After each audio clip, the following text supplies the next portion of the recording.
땅에 속한 지혜는 시기와 경쟁에서 오는 것이라고 한다면, 위로부터 오는 지혜는 진리에 기초한 것으로서 땅에 속한 지혜와 구별됩니다. 그래서 선하고 의로운 열매가 나타난다고 어제 본문에서 말씀했습니다. 그래서 위로부터 오는 지혜를 순결하고 그 위로부터 오는 지혜는 순결하고 평화스럽지만, 땅에 속한 지혜는 싸움과 다툼이 난다고 오늘 본문에서는 말씀하고 있습니다. 그리스도인이라면 항상 우리 속에서 순간순간 솟아나는 이런 땅에 속한 것들을 죽이고 하나님이 기뻐하시는 삶을 살아야 하겠습니다. 그러나 때로는 우리 속에 욕심으로 인해서 땅에 속한 것들이 우리 마음속에 자리 잡을 때가 있습니다. 오늘 본문에서는 그 이유가 두 마음을 품기 때문이라고 말씀하고 있습니다. 두 마음을 품고 있다는 것은 한편으로는 하나님을 기쁘시게 하고자 하는 마음이 있지만, 또 한편으로는 우리의 욕심을 채우고자 하는 그런 두 마음이 공존한다는 의미입니다. 이것은 올바른 그리스도인의 모습이라고 할 수는 없습니다. 그래서 오늘은 두 마음을 품지 말라는 제목으로 말씀을 살펴보겠습니다. 첫째로, 두 마음을 품을 때에 분쟁이 생깁니다. 1절 말씀을 보면, 무엇 때문에 여러분 가운데 싸움이나 분쟁이 일어납니까? 여러분의 지체들 안에서 싸우고 있는 육신의 욕심에서 생기는 것이 아닙니까? 성도들의 마음이 주님을 향해서 온전하지 못할 때 언제든지 이 땅에 속한 것에 관심을 가지면서 욕심이 일어나기 마련입니다. 육신의 욕망이 우리를 지배할 때에 자연히 하나님을 바라보는 것이 사라지게 되어 있는 겁니다. 그리고 이 땅의 지혜로 해결을 하려고 하다 보니까 자연히 분쟁이 일어납니다. 이런 사람에게서 갈등이 끊이지 않게 마련입니다.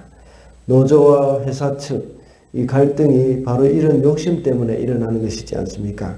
제가 종종 말씀을 드렸듯이 고용주는 항상 어떻게 하면 우리 직원에게 돈을 적게 주고 많이 부려먹을까 하는 생각을 해서는 안 됩니다. 비록 내가 월급을 주고 일을 시키는 직원이지만 어떻게 하면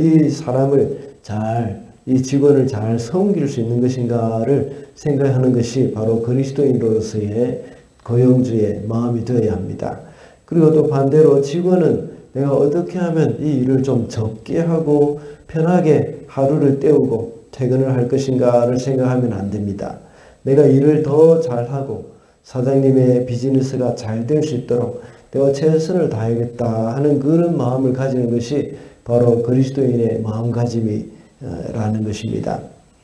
우리가 육체의 욕심에 이끌려서 그리스도인으로서 합당하지 않은 그런 생각으로 일을 하거나 비즈니스를 하다 보면 분쟁이 일어나게 되는 겁니다. 그러나 그리스도인으로서 어제 본문에 언급한 대로 하늘의 지혜로 살아갈 때에 분쟁이 아니라 평화가 있다고 했습니다.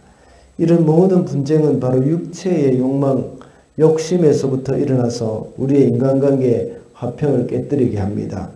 우리 인간관계뿐만 아니라 육체의 욕망은 우리 마음의 화평도 깨어지게 만드는 겁니다. 그러므로 두 마음을 품을 때에 분쟁이 일어난다는 사실 우리는 명심해야겠습니다. 둘째로, 두 마음을 품는 것은 간음하는 것과 같습니다. 4절 말씀입니다. 간음하는 사람들이여 세상과 버탐이 하나님과 등지는 이름을 알지 못합니까? 누구든지 세상의 친구가 되려고 하는 사람은 하나님의 원수가 되는 것입니다.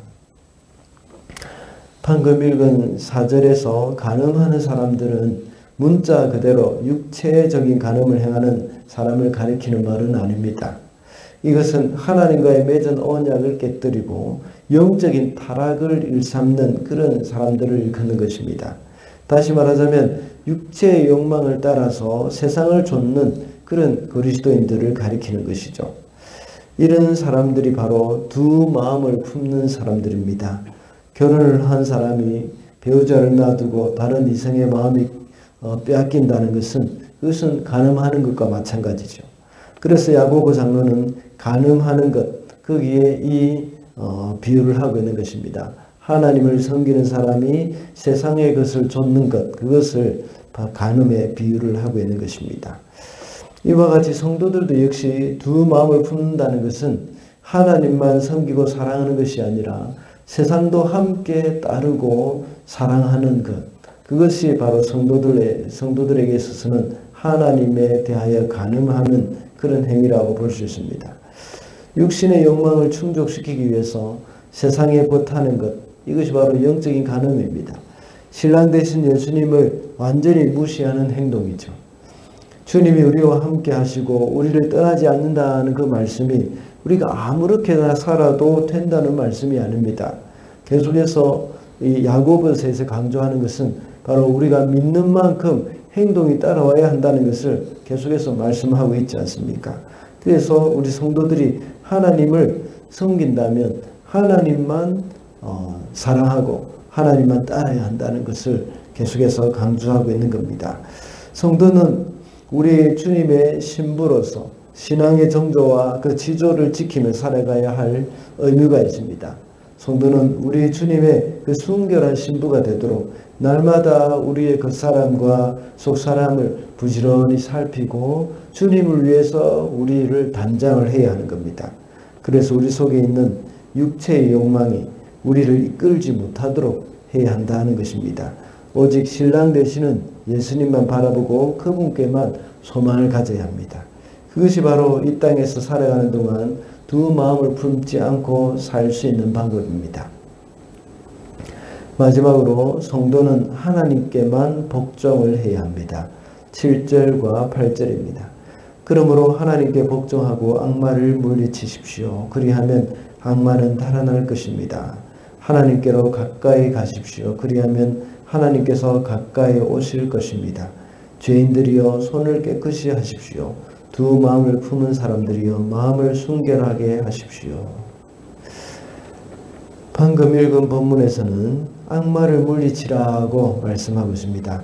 이것은 땅의 지혜 또는 육신의 욕망은 하늘의 지혜나 하나님께 복종한다는 말과는 반대되는 말이라고 볼 수 있습니다.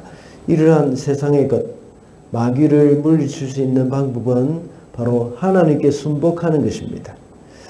갈라디아서 5장에 나오는 말씀과 같이 성령을 쫓아 행하면 육신의 소욕을 이루지 않을 것이라는 말과 일맥상통하는 것입니다. 우리 성도들은 영적 전쟁에서 이 마귀의 존재를 부정해서도 안 되지만 그렇다고 해서 너무 마귀에게 집중해서도 안 됩니다. 이것은 마귀가 원하는 것입니다. 우리 성도들은 마귀의 존재를 인정해야 하지만 하나님께 집중하면서 하나님만 예배하면 되는 겁니다. 그리고 하나님께 순종하는 일에 우리가 관심을 가질 때 마귀는 떠나가게 되어 있습니다. 이와 같은 맥락에서 우리의 육체의 욕망이 일어날 때마다 거기에 집중해서 그것을 하지 말아야 한다고만 생각을 하면 우리는 그 유혹을 뿌리치기가 참 쉽지 않습니다. 담배를 끊으려고 했던 사람이 담배를 피우지 말아야 된다는 그 생각만 한다면 그 담배 유혹을 뿌리치기가 어렵습니다. 벽에 금연이라고 쓰면 사실 다시 그 사실을 상기하는 데는 도움이 되지만 담배를 완전히 끊게 하는 데는 별로 도움이 되지 않습니다. 금연이라는 글자를 볼 때마다 담배가 생각나기 때문입니다. 그 대신 다른 것에 집중을 해야 합니다. 운동을 하든지 다른 취미생활에 집중을 할 때 담배 생각이 나지 않는 겁니다.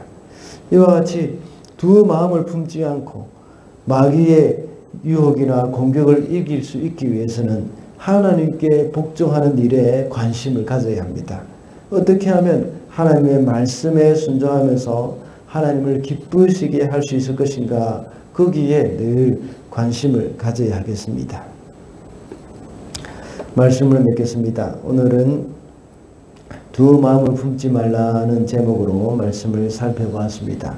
두 마음을 품을 때에 분쟁이 생긴다고 했고, 두 마음을 품는 것은 가능하는 것과 같다고 했습니다. 그 대신 우리 성도들은 하나님께 복종하는 일에 집중하면서 거기에 관심을 기울이며 살아야 하겠습니다. 오늘도 그리스도의 신부로서 우리 주님만 생각하며 그분께 집중하며 살아가는 저와 여러분이 되시기를 바랍니다.